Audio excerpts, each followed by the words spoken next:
Bharti news, सीधा, सटीक और निष्पक्ष।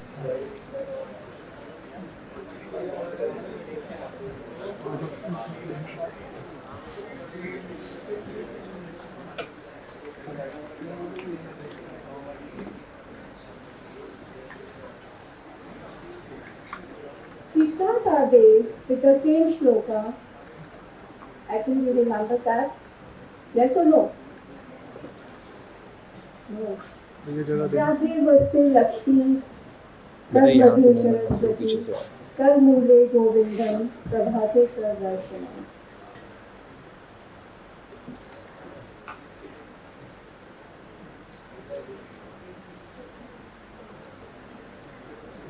I request our chief guest today, Professor Virender from IIT Delhi and Director Ma'am for Life.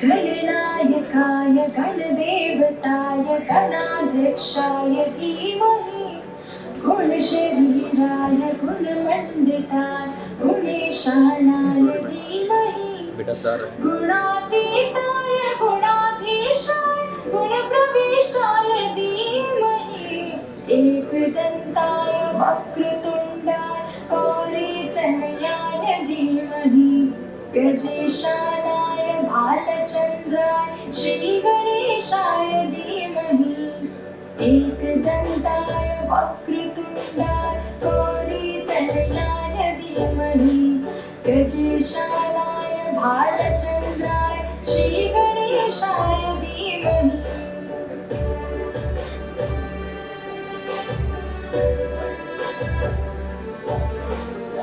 Give a big hand, please.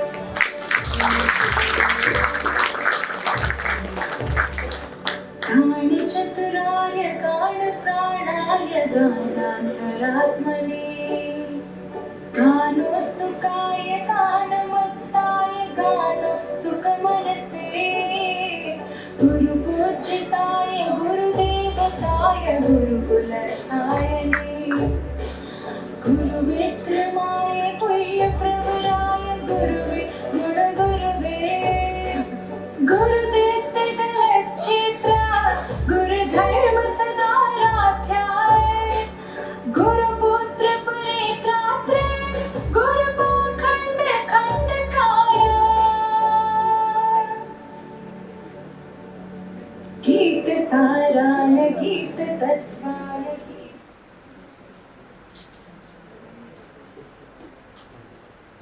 Unnat Bharat Abhiyan is inspired by vision of transformational change in rural development processes by leveraging knowledge institutions. It was started with the initiative of a group of dedicated faculty members of the Indian Institute of Technology, IIT Delhi. The mission of Unnat Bharat Abhiyan is to enable higher educational institutions to work with the people of rural India in identifying development areas and the challenges they face, and they come up with solutions for their sustainable development. Unnat Bharat Abhiyan was initially launched by the Ministry of Human Resources Development, MHRD, in 2014, and later UBA 2.0 was launched on April 25, 2018. Our guest today, Professor Virender Kumar Vijay, CRDT, IIT Delhi, National Coordinator, UBA Program of the Ministry of Education, Government of India. Professor Vijay is actively engaged in cutting-edge research in rural energy technologies. He has made a great contribution to the academia, industry, and society through research and education. He is working for a sustainable energy supply from locally available resources in villages. His work on biogas technology and particularly biogas upgradation is well recognized at global level. He is also the national coordinator of two major national programs of the Government of India, UBA Unnat Bharat Abhiyan. He has about 150 publications, 7 books, and lab manual to his credit. He is fellow life member of various scientific and professional societies. He is also Indian coordinator of sustainable energy working in Asia with headquarters in Japan and India. Professor Vijay has received Prakriti Bharati National Award in 2005. Give a big hand, please, for science and technology applications for developing biogas enrichment for bottling technology. He also headed CRDT IIT Delhi from July 2015 to September 2019.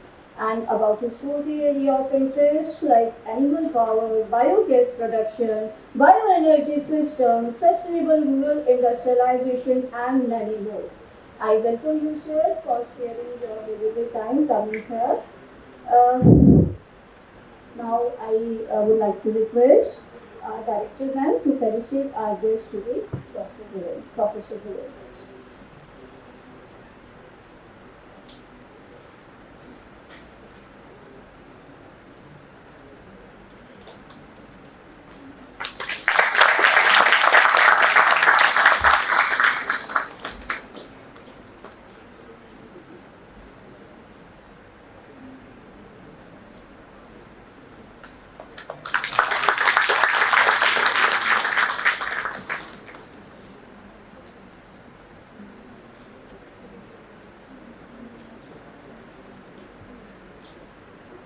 I request ma'am and sir, please join the audience for the classical performance.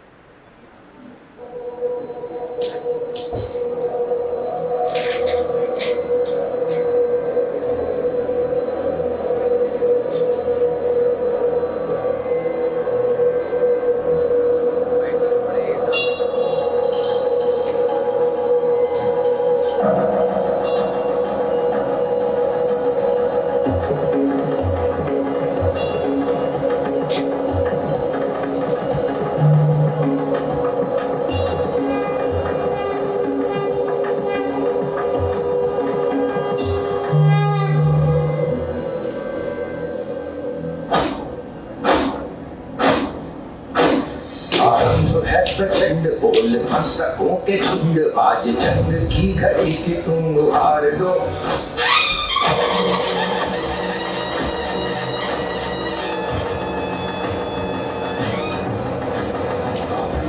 प्रचंड बोल मस्तकों के झुंड आज जंग की घड़ी की तुम हार दो आन मान शान या की जान का उदान आज एक धनुष के बाण पे उतार दो प्रचंड बोल मस्तकों के झुंड आज जंग की घड़ी की तुम हार दो मान मान शान या की जान का उदान आज एक धनुष के बाण पे उतार दो आरंभ है प्रचंड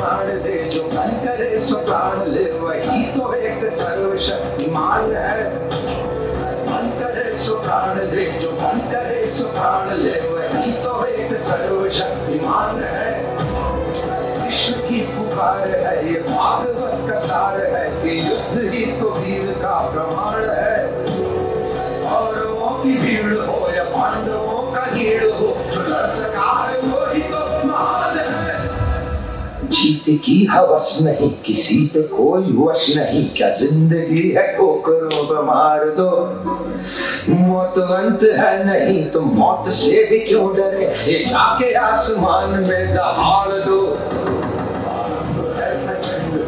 मस्तकों के झुंड आज जंग की घड़ी की तुम हार दो और पान शान या की जान का उदान आज एक धनुष के बाण पे उतार दो है प्रचंड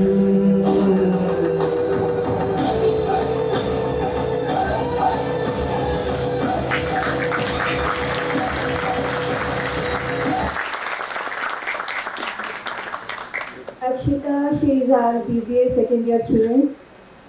Thanks for her splendid, wonderful performance. I always invite Akshita to, welcome our audience, to welcome our guests with her splendid performance. Thank you so much, Akshita, for your kind gesture. I will be highly thankful for this. Now I request our guest today, Professor Virendra Kumar Desai, the basic performance. Thank you.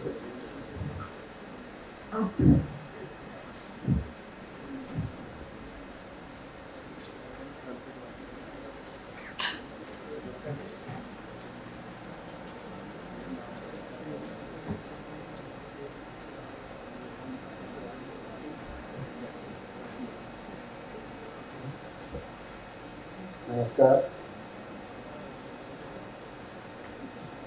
I am happy to be associated and with you today this morning.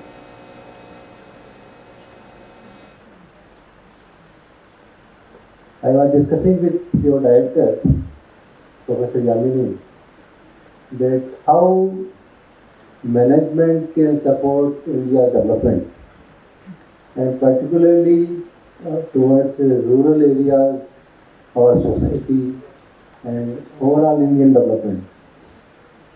आप में से कितने लोगों ने सुना है उन्नत भारत अभियान? हाथ खड़ा करें। किसी ने भी नहीं?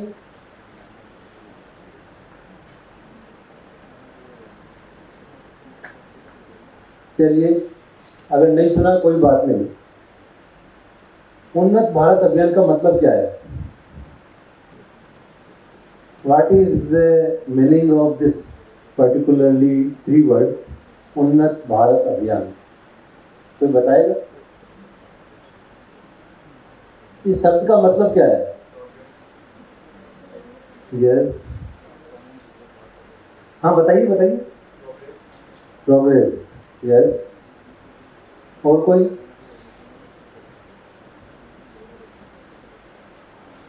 आप इतने विद्यार्थी हैं, नए फर्स्ट ईयर में आए हैं, MBA के स्टूडेंट्स हैं, ओरिएंटेशन आपका हो रहा है, आपको ढूंढना चाहिए कि हाँ इसका मतलब क्या है। Growth, yes. और कोई है? हाँ बताइए। डेवलपमेंट है, डेवलपमेंट, यस। हाँ यस।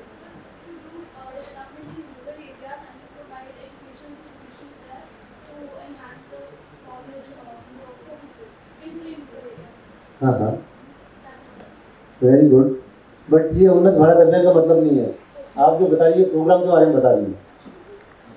खाली अगर मैं कोई भी अनजान आदमी को, एक गांव के आदमी को जो पढ़ा लिखा नहीं है, उससे जाके पूछता हूँ उन्नत भारत अभियान क्या मतलब हुआ इसका? आप मीनिंग निकालिए ना, अपने आप निकालिए। इस वर्ड का मीनिंग निकालिए आप। सीधी सी बात है, इसमें कोई कॉम्प्लिकेशन नहीं है, बिल्कुल सिंपल वर्ड है। उसी उद्देश्य को रखकर हमने ये प्रोग्राम का कंसेप्टलाइज किया, सोचा और फिर इसको लॉन्च किया गया। तो अगर इसका मीनिंग आप निकालेंगे, उन्नत भारत अभियान, क्या मीनिंग निकलेगा? भारत की उन्नति कैसे हो, उसके लिए अभियान चलना चाहिए, मूवमेंट होना चाहिए। इंडिया का सबसे बड़ा मूवमेंट कौन सा रहा अगर पिछले 1000 साल की बात करें? है कौन सा सबसे बड़ा अभियान रहा हमारा? है स्वच्छ भारत अभियान। और कोई? Green revolution. और कोई? Make in India. और कोई? ये तो अभी की बात कर रहे हो तुम लोग, मैं 1000 साल की बात कर रहा हूँ, 200 साल की बात कर रहा हूँ, दांडी मार्च। और कोई है? Non cooperation movement. और भारत छोड़ो आंदोलन, यस। और कोई है? क्या चीज? LPG। अच्छा, वेरी गुड। आप लोग मैनेजमेंट के विद्यार्थी हैं तो अच्छी बात है। और कोई? ग्लोबलाइजेशन। क्या ग्लोबलाइजेशन का क्या मतलब?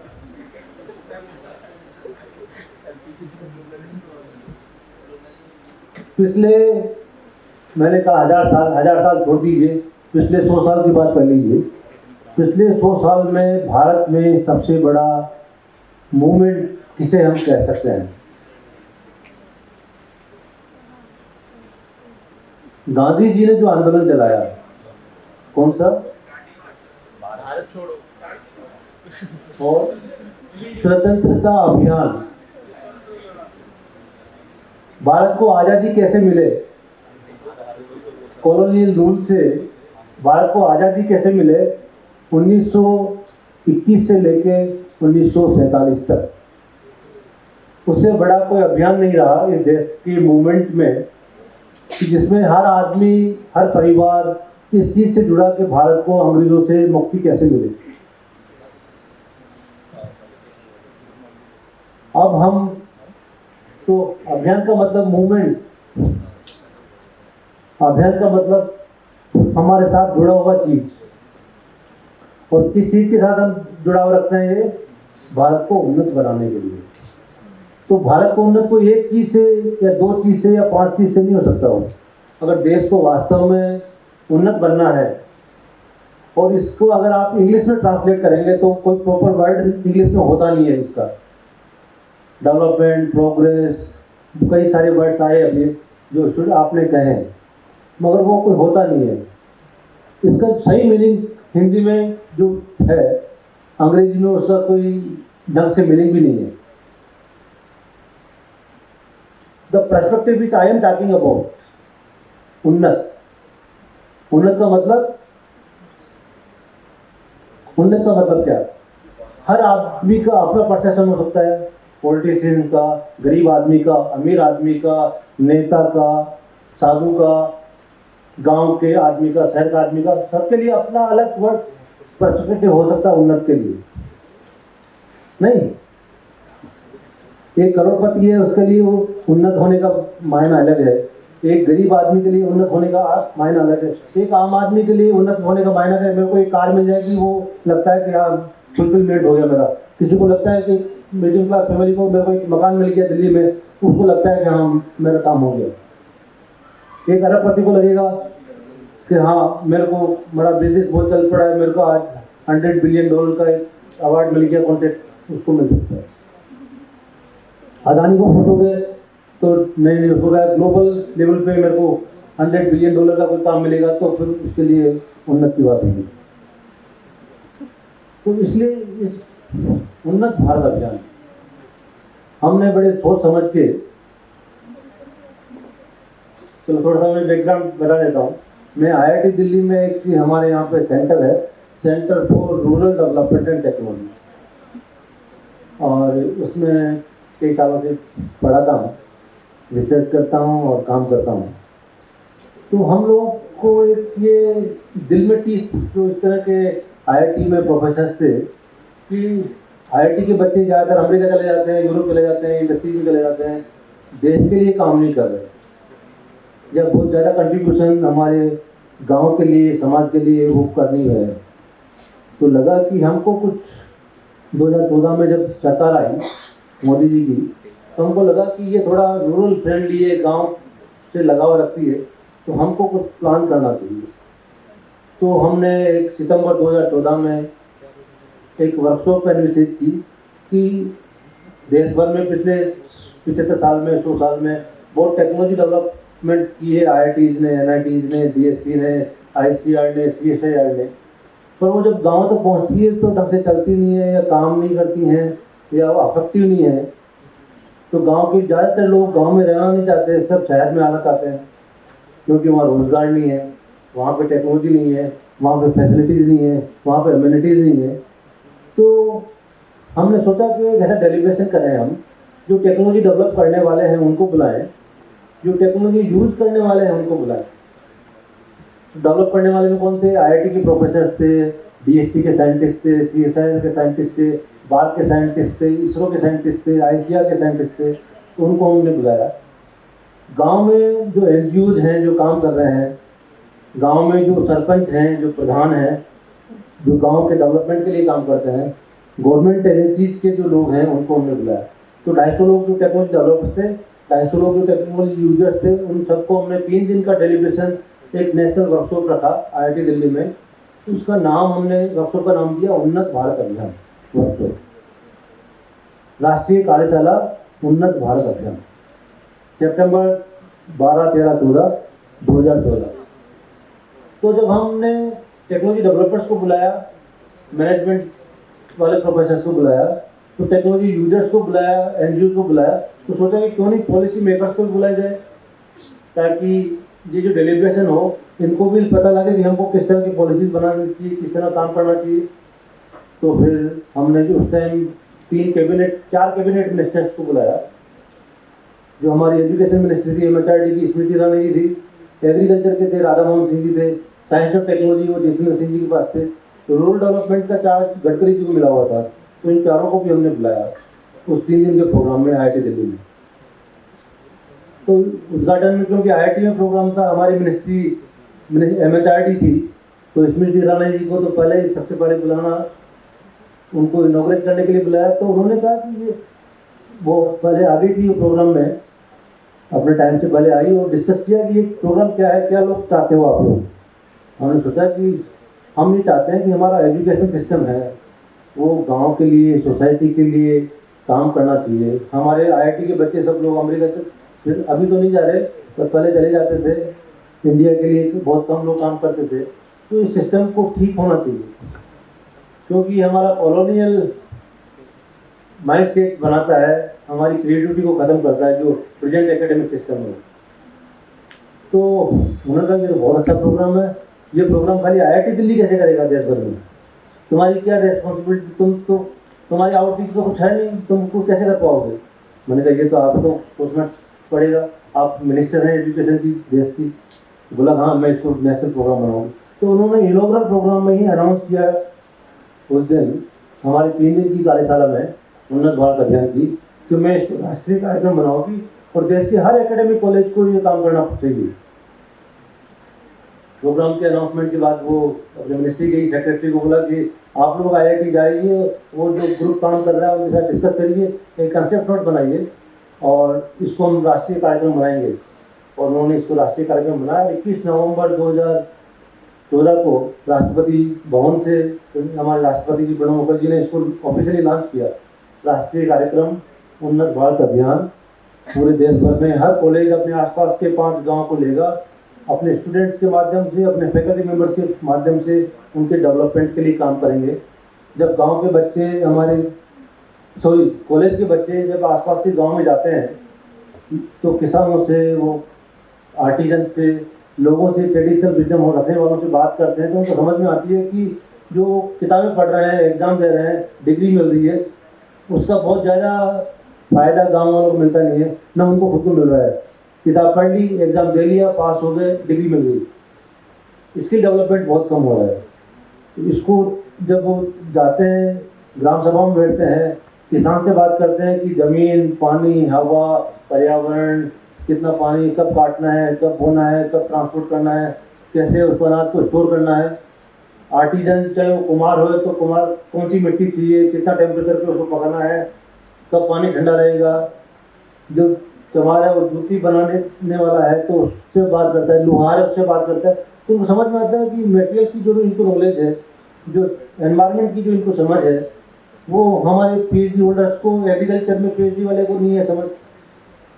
तो ये तो ठीक नहीं है।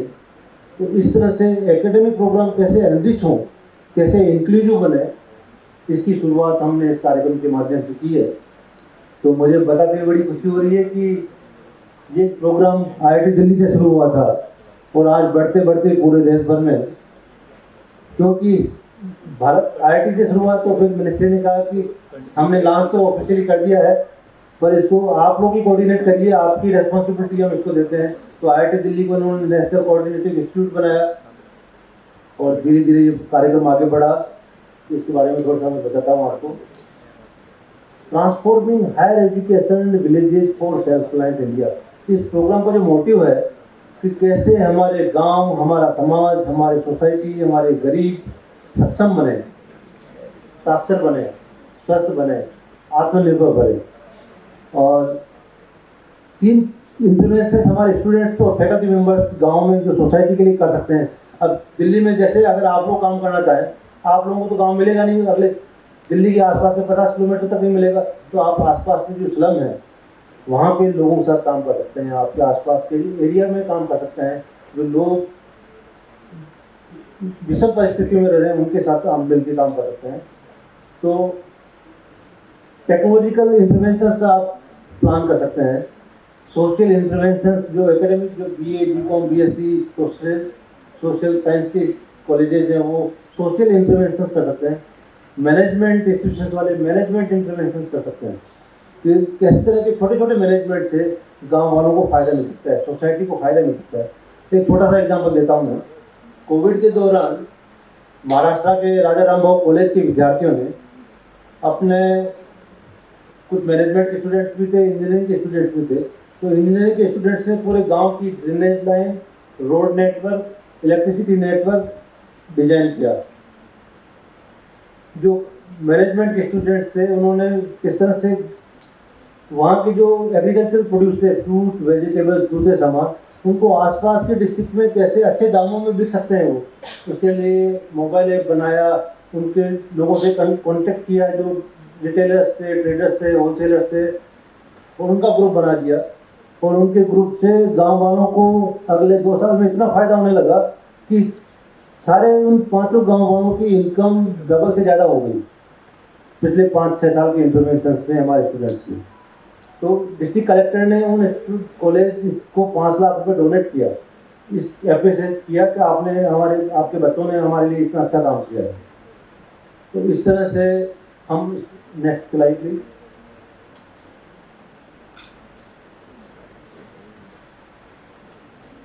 तो इस तरह से आप लोग मैनेजमेंट के स्टूडेंट्स हैं, तो आप क्या क्या छोटे छोटे इंटरवेंशन से सोसाइटी को और अफेक्टिव बना सकते हैं। ये अभी जो हमारी सक्सेस स्टोरी की बुकलेट हमने 2022 में बनाई थी, तो उसमें राष्ट्रपति ने इनको रिलीज किया था एजुकेशन मिनिस्ट्री की प्रेजेंस में IIT दिल्ली में। तो उसका मेन ये था कि ट्रांसफॉर्मिंग उन्नत भारत अभियान के माध्यम से किस तरह से हम एजुकेशन सिस्टम को ही ट्रांसफॉर्म कर रहे हैं सेल्फ रिलायंट इंडिया के लिए। और हमारे जो 5 थीमेटिक एरियाज हैं उसमें है sustainable agriculture system, water resource management, rural energy system, basic communities includes rural digital education, women empowerment, school education, digital education, और एक है last rural industries, artisans and livelihood generation, जिसमें कि मैनेजमेंट वाले students का बहुत ज़्यादा इंपॉर्टेंट रोल हो सकता है कि किस तरह से लाइवलीहुड के लिए वो गांव के लोगों के लिए काम करें, किस तरह से जो आर्टिजन्स हैं उनकी क्राफ्ट के लिए उसमें डेवलपमेंट के लिए आप काम करें, और किस तरह का एक सिस्टम बनाएं कि गांव वाले को गांव में ही रोजगार मिलने लगे, शहर आने की जरूरत नहीं पड़े। ये बहुत ज़रूरी है हमारे देश के डेवलपमेंट के लिए। अब जैसे प्रधानमंत्री ने सोचा है कि हमको 2047 तक एक डेवलप्ड कंट्रीज के रूप में होना है, तो उसके लिए जब तक हमारे गांव एम्पावर्ड नहीं होंगे, वो सक्षम नहीं बनेंगे, तब तक हम उसको सोच नहीं सकते। खाली अर्बन में हो जाए तो काम नहीं चलेगा। दिल्ली में अगर हम एक जगह से दूसरी जगह 10 किलोमीटर जाना है, कितना टाइम लगता है आपको? आप कार से भी जा रहे हैं, 10 किलोमीटर एक जगह से दूसरी जगह जाना है दिल्ली में, तो एक जगह से दूसरी जगह कितना टाइम लगेगा? आधा पौन घंटा, है ना। और गांव के अंदर 10 किलोमीटर दूर आपको जाना है तो कितना टाइम लगेगा? है 10 किलोमीटर के लिए 10 मिनट लगेंगे। मतलब हमको दिल्ली में रहने वाले को कम्यूटिंग में कितना टाइम खर्च होता है? सुबह अगर नौकरी पे जाना है, शाम को वापस जाना है, तो 2-2 घंटे उसको कम्यूटिंग के लिए खर्च होता है। गुड़गांव से नोएडा जा रहा है, नोएडा से दिल्ली आ रहा है, दिल्ली से गाजियाबाद जा रहा है, कितना हमको 2 घंटे सुबह, 2 घंटे शाम को। तो हमारी लाइफ का मैक्सिमम पार्ट तो सुबह शाम टेबल में खराब हो गया। तो शहर में तो रहने की स्थिति ठीक नहीं है। फिर सड़क पे इतना पोल्यूशन है, इतना कंजेशन है। अक्टूबर नवंबर में दिल्ली की क्या स्थिति हो रही है आपको पता है? सांस लेने की स्थिति नहीं रहती है। मैं IIT दिल्ली में रहता हूँ, हमारे सामने एक पोस्ट कॉलोनी है SDA, सफदरजंग डेवलपमेंट एरिया, तो उसमें सब करोड़पति लोग रहते हैं। तो एक हमारा मित्र है, उसका कोठी है वहाँ पे, उससे मैंने पूछा कि तुम हर सैटरडे संडे अपनी फैमिली को लेके अपने फार्म हाउस पे यहाँ से दिल्ली से 50 किलोमीटर दूर क्यों चले जाते हो? बोला कि मैं चाहता हूँ कि मेरे बच्चों को दिल्ली में रहने की जो पॉल्यूशन है उसका इम्पेक्ट कम पड़े। वहाँ उस दिन फ्रेश पानी मिलता है, फ्रेश हवा मिलती है, फ्रेश सब्जी मिलती है हमको। तो मैं चाहता हूँ कि कम से कम सैटरडे संडे तो हम लोग दिल्ली से दूर रहें। इसका मतलब क्या हुआ कि हम लोग चाहते हैं कि हमारी लाइफ है वो अच्छी होनी चाहिए, हमारा स्वास्थ्य अच्छा होना चाहिए, हमारा जो एनवायरनमेंट है जिसमें हम रह रहे हैं वो भी ठीक होना चाहिए। वो ठीक कब होगा? कब होगा ठीक? जब दिल्ली जो है, दिल्ली का जो जियोग्राफिकल एरिया है उसमें कितने आदमी अच्छे से रह सकते हैं? कोई अंदाजा है आपको? है? आप लोग ज़्यादातर दिल्ली के होंगे मेरे घर से, हैं या आसपास के होंगे। दिल्ली का जो जियोग्राफिकल एरिया है उसमें अच्छे से रहने के लिए लगभग 60-70 लाख लोग रह सकते हैं। अभी कितने लोग हो गए हम लोग? कितने आदमी हो गए हैं दिल्ली में? 2.25 करोड़। कितने?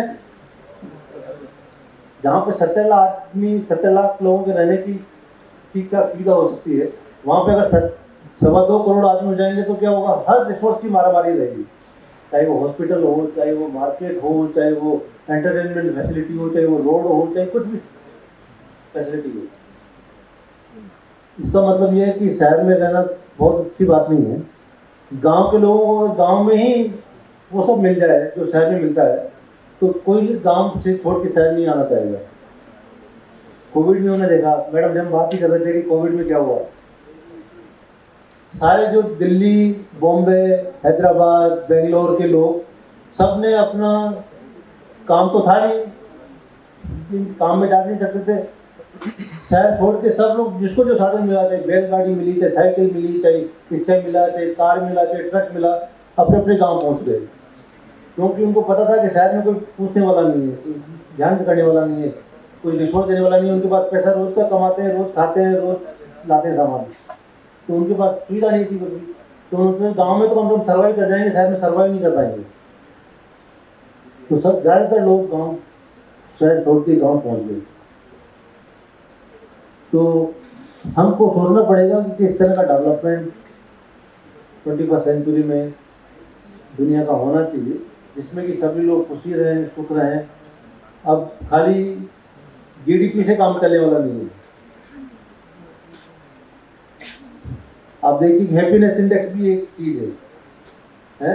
अल्टीमेट एम ऑफ लाइफ क्या होता है कि आदमी खुशी रहे, सुखी रहे, अपना लाइफ अच्छे से गुजारे, और अल्टीमेट क्या हो, जब उसकी डेथ हो तो आराम से ज़िंदगी पूरी करके जाए, हैं, और हमेशा हैप्पी रहे। शहर में रहने वाले इतने टेंशन, इतने टाइम नहीं उनके पास।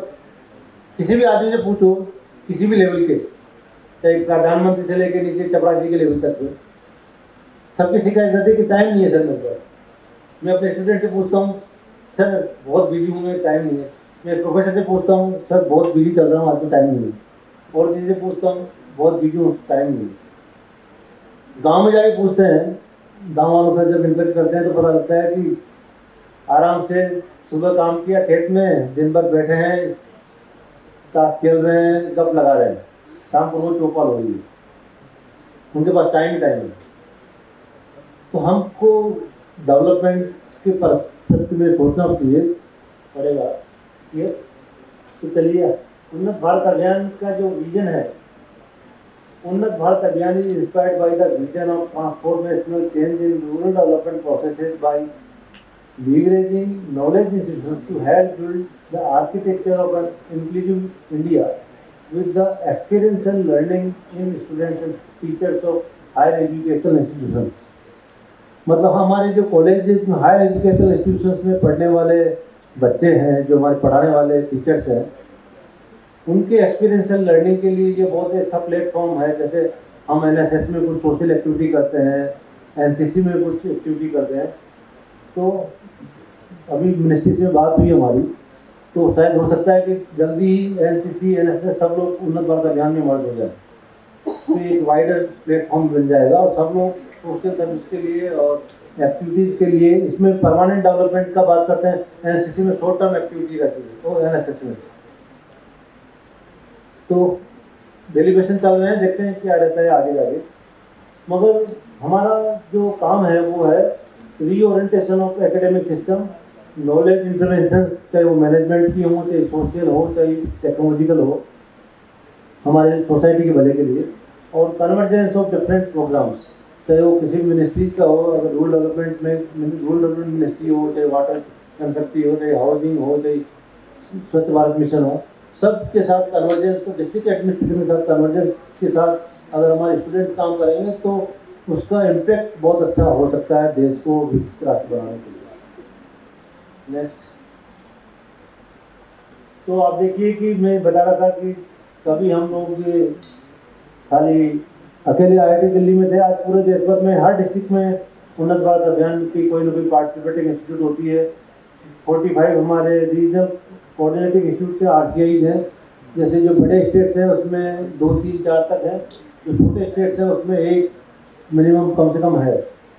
तो जैसे कि यूपी की बात करूं तो IIT कानपुर, IIT BHU और दयालबाग आगरा, ये 3 यूनिवर्सिटीज जो participating institution eastern region, western region और सेंट्रल रीजन को कोऑर्डिनेट करती है उन्नत भारत अभियान के लिए। जो पार्टिसिपेटिंग इंस्टीट्यूट उनको मेंटरिंग करती हैं, समझाती हैं कैसे काम करना है, क्या काम करना है। और लगभग आज हम 3480 कॉलेजेस में लगभग 17,500, ये डेटा थोड़ा सा अपडेट हो गया, हम लगभग 3,800 कॉलेजेस में और 20,000 गाँव में काम कर रहे हैं। नेक्स्ट। तो ये मिशन स्टेटमेंट हो सकता है आगे।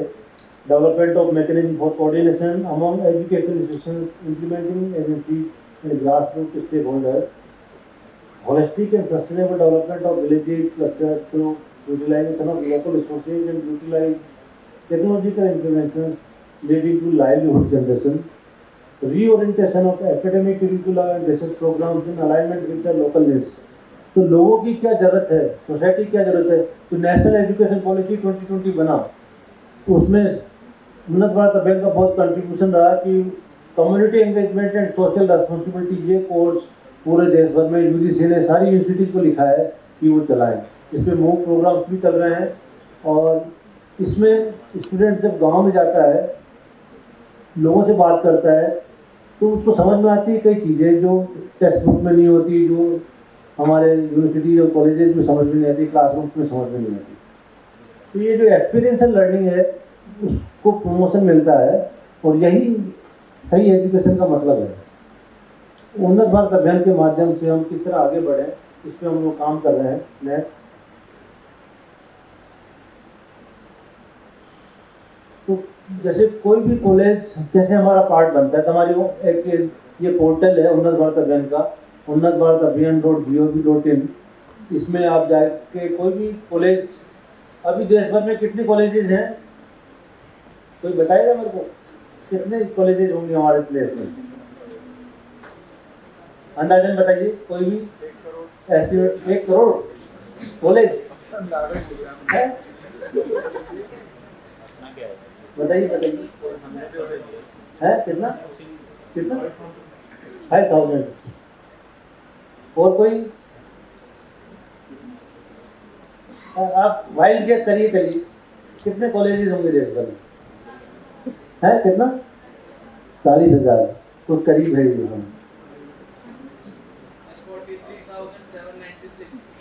43,796। तो अप्रोक्सीमेटली 50,000 कॉलेजेस हैं। कितनी यूनिवर्सिटीज हैं? कितनी यूनिवर्सिटीज हैं? लगभग 1200 यूनिवर्सिटीज हैं। कितने स्टूडेंट्स होंगे हमारे हायर एजुकेशन सिस्टम में, जो college under graduate, post graduate, PhD सब मिला के अगर स्टूडेंट की बात करें कितना मार्क्स होगा, कितने स्टूडेंट्स होंगे? हैं लगभग कितना? 50,000 कॉलेजेस हैं, कितने स्टूडेंट्स होंगे? 2.5 करोड़, लगभग 4.5 करोड़ हमारे स्टूडेंट्स हैं। हमारी पॉपुलेशन कितनी है? 140 करोड़। तो जो हमारे 4.5 करोड़ स्टूडेंट्स हैं ना, कितने जिले हैं अपने डिस्ट्रिक्ट में, अपने कंट्री में कितने जिले हैं? डिस्ट्रिक्ट कितने हैं? How many district? आप लोग मैनेजमेंट के स्टूडेंट हो गई। 800 डिस्ट्रिक्ट। कितने गांव में? कितने गांव में?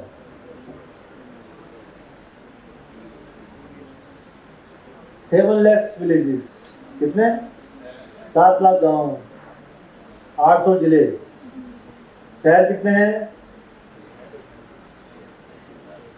अगर 10 लाख से ज़्यादा की पॉपुलेशन की काउंट करो तो 100 से ज़्यादा शहर हैं। तो शहर खाली 100 हैं, अगर छोटे शहर भी मिला लो तो ब्लॉक लेवल तक लेके 5,000 हैं, जो सब डिस्ट्रिक्ट हैं, तहसील हैं, तालुका तहसील ब्लॉक 5,000 हैं, पर गांव कितने? 7 लाख। इसका मतलब क्या है? अभी भी हमारी सोसाइटी ज़्यादातर गांव में रहती है। तो गांव वाले, अगर इंडिया को डेवलप कंट्री बनना है, विकसित राष्ट्र बनना है, तो जब तक हम गांव वालों को एम्पावर नहीं करेंगे, सक्षम नहीं बनाएंगे, उनको गांव छोड़ के शहर नहीं आना पड़े, तब तक भारत डेवलप नहीं हो सकता। इसलिए हमारा कंट्रीब्यूशन बनता है कि जो हम लोग पढ़ लिख गए हैं, थोड़ा समझने लगे हैं, वो कैसे इस बात में ध्यान लगाएं कि हमारे गांव इतने एम्पावर हों कि उनको गांव छोड़ के शहर नहीं आना पड़े। ठीक है, नेक्स्ट। हाँ, ये कि अभी पार्लियामेंट में लास्ट मानसून सेशन में राज्यसभा में क्वेश्चन किया गया कि उन्नत भारत अभियान क्या काम कर रहा है, कैसे कर रहा है। तो हमारे जो मंत्री धर्मेंद्र प्रधान जी थे, उन्होंने एक जवाब दिया, उसको थोड़ा सुन लीजिए ताकि आपको आइडिया लगेगा कि सरकार उन्नत भारत अभियान को किस डायरेक्शन में क्या करना चाहती है।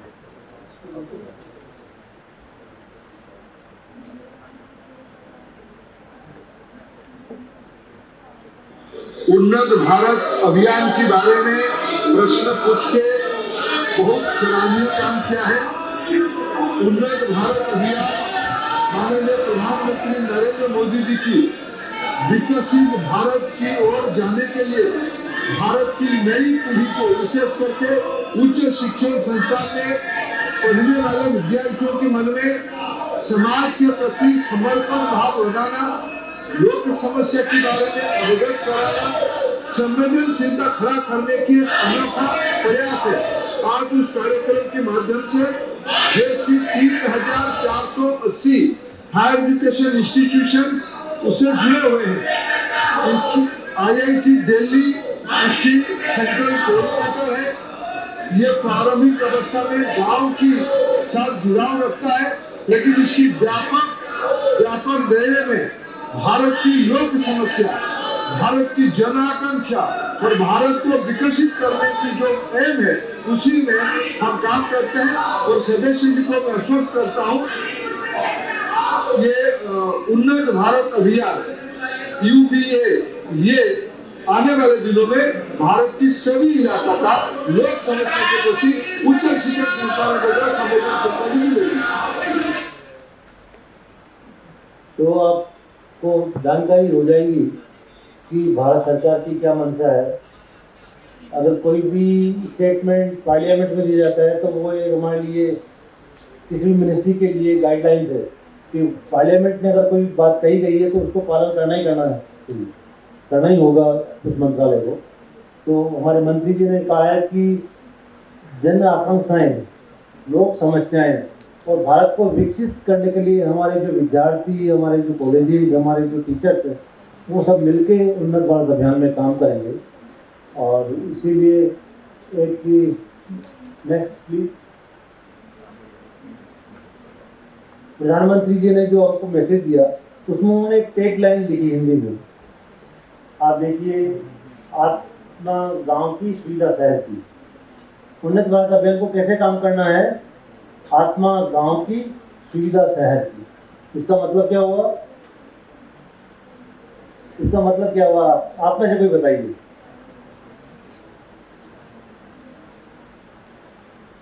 आत्मा गांव की, सुविधा शहर की।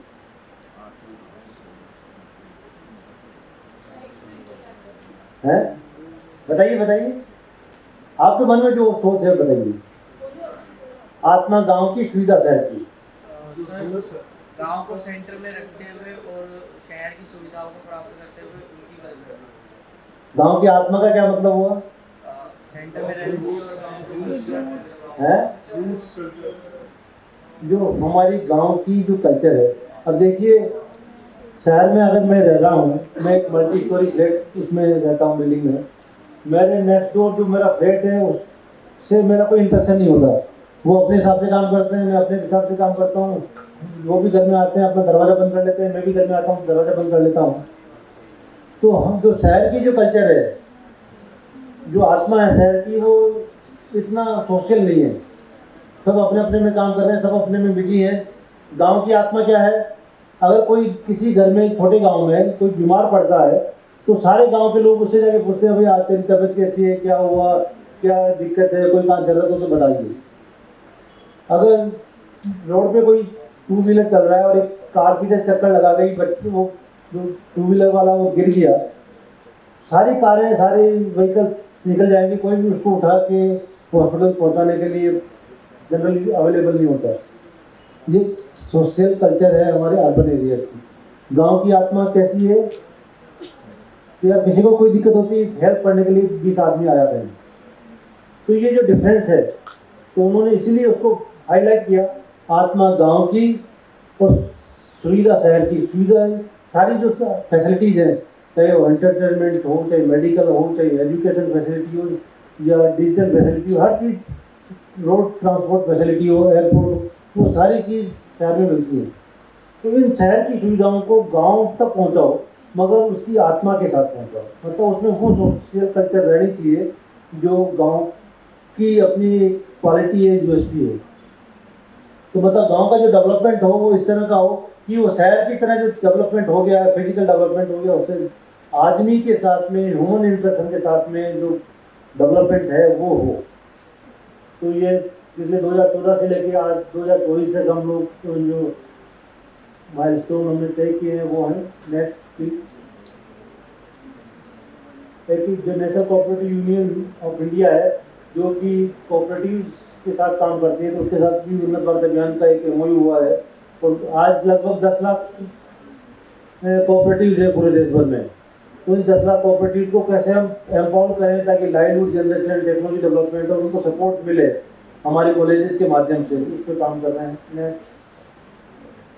एनपीए के साथ जो एमओयू हुआ था, ये 5 थीमेटिक एरियाज हैं: sustainable agriculture, water resource management, renewable energy system, basic communities मतलब infrastructure, school education, digital education, woman empowerment, affordable health care. ये सारा are these part of basic community. And the most important aspect which covers and connect with you is artisan, industries and livelihood, जो कि management के साथ सीधा connect होता है। तो आप लोग कोशिश करिए कि how you can influence, intervene in this aspect. तो हमारे लगभग 14 सब्जेक्ट एक्सपर्ट ग्रुप्स हैं जो अलग अलग इंस्टीट्यूशन कोऑर्डिनेट करते हैं। जैसे वाटर रिसोर्स मैनेजमेंट को IIT खड़गपुर करता है, रूरल आर्टिजन इंडस्ट्रीज को IIT कानपुर करता है, रूरल एनर्जी सिस्टम को IIT दिल्ली करता है, ईथोज इन टेक्निकल एजुकेशन वो IIT बॉम्बे करता है, कैपेसिटी बिल्डिंग को खुद करिकुलम रिफॉर्म को UGC करता है, स्किल डेवलपमेंट को AICTE करता है। इस तरह अलग अलग हमारे एक्टिविटीज के लिए नेशनल लेवल पे एक्सपर्ट ग्रुप्स हैं जो इसमें काम कर रहे हैं। नेक्स्ट तो 14 ग्रुप्स हैं और डिफरेंट CSIR के साथ में, CSIR पिछले 3 साल से बहुत अच्छे से हमारे साथ मिलकर काम कर रहा है। उनकी जितनी भी टेक्नोलॉजी पूरे देश भर में पिछले 100 साल में डेवलप हुई, 80 साल में डेवलप हुई है, उनको हम गांव तक कैसे ले जाएं, उसके लिए ट्रेनिंग देते हैं, एम्पावर करते हैं, प्रोग्राम ऑर्गेनाइज करते हैं और फैसिलिटेट करते हैं। उनकी जो लगभग 32 लेबोरेटरी जो पूरे देश भर में, वो हम उन्नत भारत अभियान वालों के लिए ओपन है और वो उसमें ट्रेनिंग भी करवा सकते हैं और फैसिलिटेट भी हमको कर रहे हैं। नेक्स्ट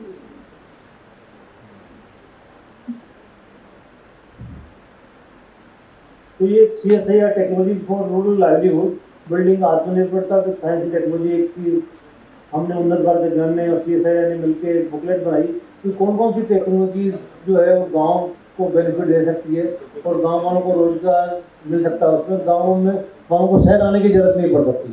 तो उस पर ये हमने दोनों ने मिलकर एक अच्छा टेम्पलेट डेवलप किया और फिर ये 82 टेक्नोलॉजीज का रिपोजिटरी का फ्रेमवर्क बना है, ये हमारी वेबसाइट पे भी अवेलेबल है, आप लोग भी देख सकते हैं। और जो भी इसको देख के हमको ईमेल करता है, उनको वैसे हम ट्रेन करते हैं, उसके लिए CSIR ट्रेनिंग ऑर्गेनाइज कर लेता है और फंडिंग की फैसिलिटी भी MSME के माध्यम से हम इसमें करवाते हैं। ये उसी का सेकंड ग्रुप का नेक्स्ट। इस तरह से north eastern centre for technology application rural area DST का एक सेंटर उसके साथ एमोशन किया था, और वो लाइवलीहुड जनरेशन जो कॉलेजेस के नॉर्थ ईस्ट के बच्चे हैं उनके लिए स्टार्टअप पे हेल्प कर रहा है। ये 4 स्टार्टअप को कुछ प्राइजेज भी मिला था, सेलेक्ट किया गया था और उनको फाइनेंस भी करवाया गया था। एक technology for service, tech for Seva program कई लोगों के साथ मिलकर हम काम कर रहे हैं, जिसमें कि जब हमारे स्टूडेंट्स गांव में जाते हैं तो जो भी प्रॉब्लम उनको लगता है कि गांव वालों को हो रही है, चाहे किसी भी सेक्टर में होते हो, मैनेजमेंट की में हो, सोशल हो या टेक्नोलॉजिकल हो, तो प्रॉब्लम स्टेटमेंट बनाते हैं स्टूडेंट्स। उन प्रॉब्लम स्टेटमेंट्स को हम इस पोर्टल पे अपलोड करते हैं और जितने भी सॉल्यूशंस हैं ICR के, CSIR के, IITs के, DST के, वो सारे सॉल्यूशंस भी अपन इस पोर्टल पे अपलोड करते हैं। और अगर वो लिंक कर रहा है प्रॉब्लम स्टेटमेंट और सॉल्यूशंस के साथ में, तब तो अच्छी बात है। अगर उसमें कुछ गैप है तो कोई भी कॉलेज उससे रिलेटेड प्रोजेक्ट ले सकता है, BTech प्रोजेक्ट, MTech प्रोजेक्ट या कोई भी दूसरे प्रोजेक्ट, MBA वाले प्रोजेक्ट, और उसके सॉल्यूशन ढूंढ सकते हैं और उसको अपलोड कर सकते हैं। अगर वो भी नहीं मिल जाए तो फिर अपन वो शेयर कर सकते हैं कि अच्छा भैया हमारा प्रॉब्लम स्टेटमेंट है, पूरे देश भर में कोई भी इस पर काम करेगा तो हमको सॉल्यूशन प्रोवाइड करेगा तो अच्छा रहेगा। तो ये एक पोर्टल अभी हम चालू करने वाले हैं और पूरे देश भर में सभी लोगों को फैसिलिटेट करने के लिए ये काम करेगा। नेक्स्ट, अभी तक जो UBA का आउटकम हुआ ये है कि UGC ने कोर्स शुरू कर दिया, उन्होंने 7 मास्टर ट्रेनिंग यूनिवर्सिटीज को पूरे देश भर के टीचर्स को ट्रेन करने के लिए community engagement and social responsibility, इस कोर्स को पढ़ाने के लिए क्या करिकुलम होना चाहिए, कैसे पढ़ाएं, क्या ध्यान रखें, उसके लिए वो ट्रेन कर रहे हैं, वर्कशॉप वगैरह ऑर्गेनाइज करते हैं। AICTE ने 100 आवर्स का रूरल इंटर्नशिप प्रोग्राम शुरू करा दिया है, और जो नेशनल एजुकेशन पॉलिसी 2020 है उसमें तो एम्फसिस ही सारे प्रोग्राम का में बात पे है कि कम्युनिटी सोशल सपोर्ट कैसे एकेडमिक सिस्टम में एनरिच किया जाए। तो पिछले 8-9 साल की हमारी जो सक्सेस स्टोरी है उसकी एक ग्लांस वी कैन हैव। ये तो ग्राम पंचायत IIT जम्मू ने जो पल्ली ग्राम पंचायत पहली देश भर में भारत प्रधानमंत्री जी ने इनोवेट किया कार्बन न्यूट्रल ग्राम पंचायत, उसके लिए हमारी जो इंस्टीट्यूशन थी IIT जम्मू, पॉलिटेक्निक जम्मू और एक डोगरा कॉलेज जम्मू, इन तीनों के स्टूडेंट्स ने उस गाँव का सर्वे किया, डेवलप किया, फ्रेमवर्क बनाया और उसका सोल्यूशन दिया स्टेट गवर्नमेंट को और सेंट्रल गवर्नमेंट को कि इस तरह से उस गाँव को कार्बन न्यूट्रल बनाया जा सकता है। नेक्स्ट, इस तरह बहुत सारे एग्जाम्पल्स हैं जो पूरे देश भर में अपने स्टूडेंट्स ने उन्नत भारत अभियान के माध्यम से इम्प्लीमेंट किए हैं गाँव में। नेक्स्ट, तो इस तरह से बहुत सारे हैं।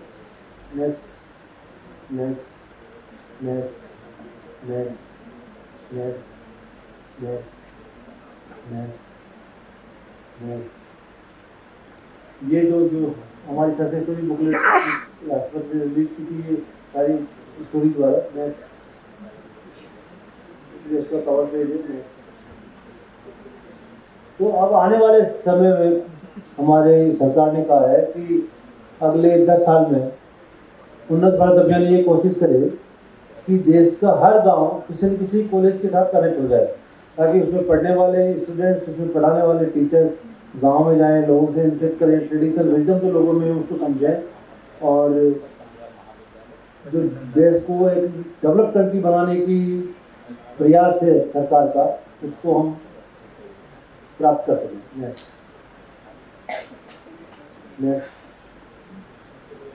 तो बहुत सारे कोलैबोरेशन उन्नत भारत अभियान के कई सारी मिनिस्ट्रीज और ऑर्गेनाइजेशन के साथ हो चुके हैं। तो ये तो जो हमारे मंत्री जी ने राज्यसभा में आंसर दिया था उसका है। तो विवेकानंद जी ने कहा था कि education isn't only collection of information but something more meaningful. अभी हम क्या कर रहे हैं, किताब पढ़ते हैं, रात को रटते हैं, अगले दिन एग्जाम देते हैं, पास हो जाते हैं, डिग्री मिल जाती है। एजुकेशन का मतलब वो नहीं है। एजुकेशन का मतलब है should be man making, life giving and character building.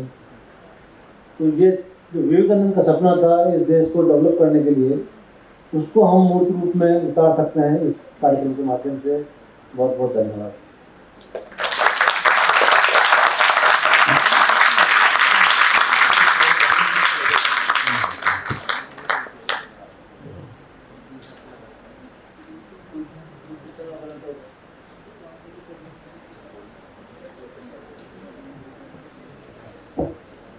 Thank you, sir, for such an iconic session.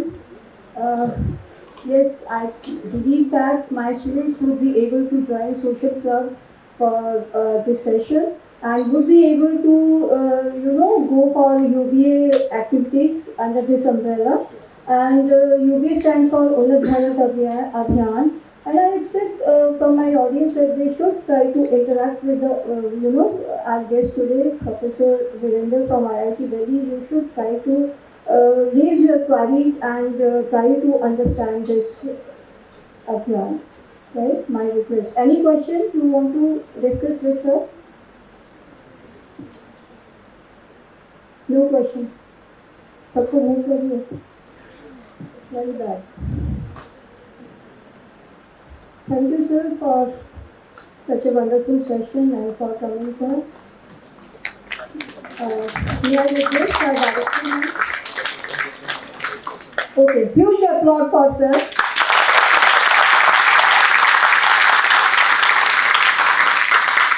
May I request our director ma'am for sharing her kind words. Thank you.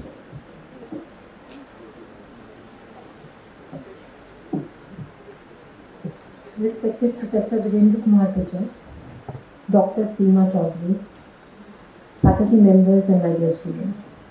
It is our pleasure to have Professor Virender Kumar Vijay to come here and speak to you about a very important program, a program which builds India through the Unnat Bharat program.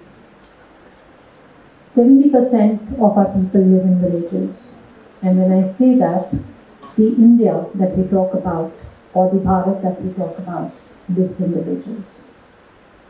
And it is these villages that we need to connect with in terms of every singular development that we look forward for. Because without them, India does not exist. We may live in metropolitans, we may live in cities, tier 1, tier 2, with a lot of facilities that might be there. But we definitely are one of those few privileged ones which have these facilities. A well-seated auditorium itself is one such facility that we enjoy today. But many people are not having these facilities in their villages or in their surroundings. There are many villages who still fight for having a school for themselves, an educational institution for themselves, a place where they can go and work. Many people move from villages to metropolitan areas to find work. Many of them are still engaged in their traditional works, whether it's agriculture, artisan, or any other activity. And we often say that people in the cities are very rich. They have every singular amenity that one may have, or one may believe to have. But the fact is, when COVID hit, people went back to their houses. They may be very rich here, earning daily lives or making a great livelihoods. But when things came to a shutdown, they headed back to their homes. Did their homes really have sufficient amount of funds or drains or everything to support them? The question arises whether they were rich or we are rich. Our households have always been a place where we can come back to support each other. And it is that learning from the villages that we drive. People went without any hesitation to their houses in COVID. Many migrated back when they didn't know when they'll come back. And none of these households ever told them, go back. And it is these households that kept them alive throughout the time with all safety that was required. The richness does not get defined through the amenities or the facilities that we get. It gets defined with what support we offer to each other. And many times in our cultural learnings, we might understand these from our families. When I speak of Unnat Bharat program, or when the professor really gave an idea about it, the idea of which germinated in IIT was to bring the youth an awakening of the rural India to whom this India belongs. And for the future generations to recognize that if they work for them and they work with them, they will make this India a great place to live. The Unnat Bharat program, designed beautifully at one of the IITs, does bring and understand that students may not really know the realities of the rural India or the real India. And many times I question myself when I speak of it. When I was young, I would often go to school and come back. Belonging to a privileged family, I had a very good schooling. And living in a good city, I did not see any difficulties in livelihoods. Being blessed with good parents, blessed with a good education system, good households around, I did not see much place where many developments were needed. So one day I asked my father, there are certain developments which the government wants to do. Where will it do it? There is no land here. So he smiled at me.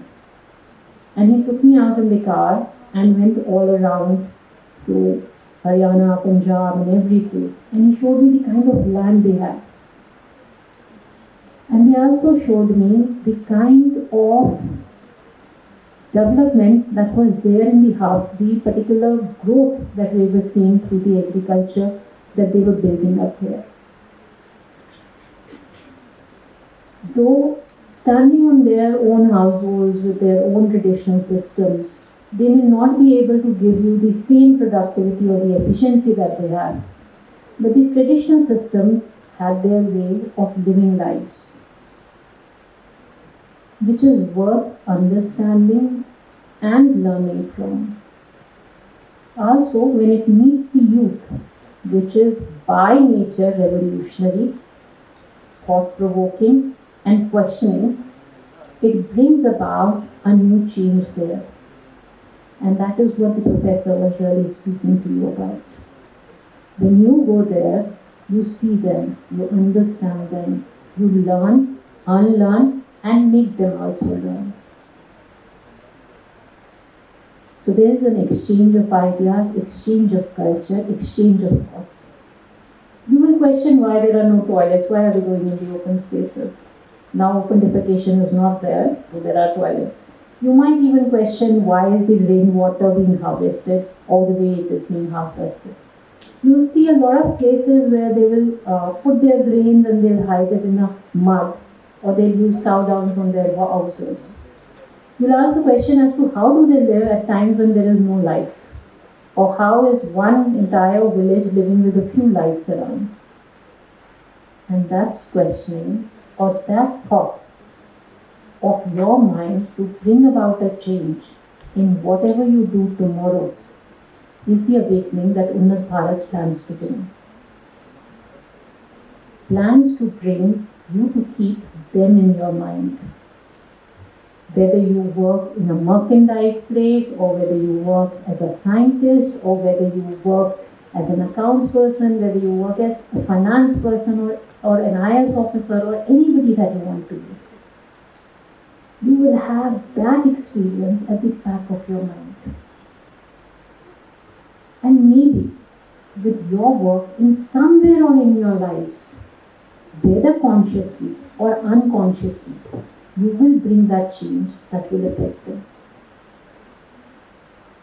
And it is in that belief that this Unnat Bharat program has been developed as a seed to sow the best of the thoughts that students can bring with the rural India to make sure that their India does not only exist in MLPs, but in the strongest holds of the culture, roots, and the love where it belongs. I thank the professor for giving us such a beautiful insight into as to what the program brings in terms of the technology, development, and the ideology of integrating the institutions with the villages. It is definitely a thankful note to understand that 20,000 villages are connected with them, and they do plan to bring about 7 lakh villages also in their fold in some way or the other to connect with the students. And I hope they can come true with that dream for the youth to remain connected strongly with all their households and their belongings, to which this India really is proud of. I also hope that this institution with its endeavors can reach out to the people. He said if you're not going to the villages, you can go by to the people who are less privileged, whether in slums or in others. We have a good club, which is called the Socio-Economic Club, which is headed by Dr. Seema Chaudhary, which takes students to various places, whether it's orphanages, whether it's hospitals, elderly homes, slums. And we also have ourselves associated with the Unnat Bharat program, where we've adopted about 5 villages. And we visit them and try to bring about our bit to them, whether it is through awareness programs, through problem solving, or through other activities. And we continue to believe that their people, whether it's in the form of panchayats or as individuals or as women workers or through any small industries or small units, can make a change. We've also tried to bring about in this institution the idea of observing a Khadi Day on every Monday of the month, whereby we do understand that it is our responsibility to promote the village artisans, the small and medium industry workers, the industrial outputs, and the others. We also believe that we belong to the streets of India, which means that we are grounded to what we are and from where we come. And so in this program, in the orientation, we will also visit the local street markets of Delhi. And I do say, people speak the language that they hear. And when I see the professor in a khadi, I must tell you that many of the professors, many of the people who are preaching or who belong to the rural India's heart, carry this with themselves in each of their folds, whether it's their wear, whether it's their thought process, or it's their, as we call it in Hindi, acharan or their art or behavior. So with this, I thank him once again for coming here and speaking to you. Thank you. Thank you, ma'am, for your kind words, guidance, and support. So today's mantra is simple living. Follow. Simple living. Simple living. बोलो ना. High thinking. 2 बजे तक यहीं रोक दूंगी. High thinking. Thank you so much.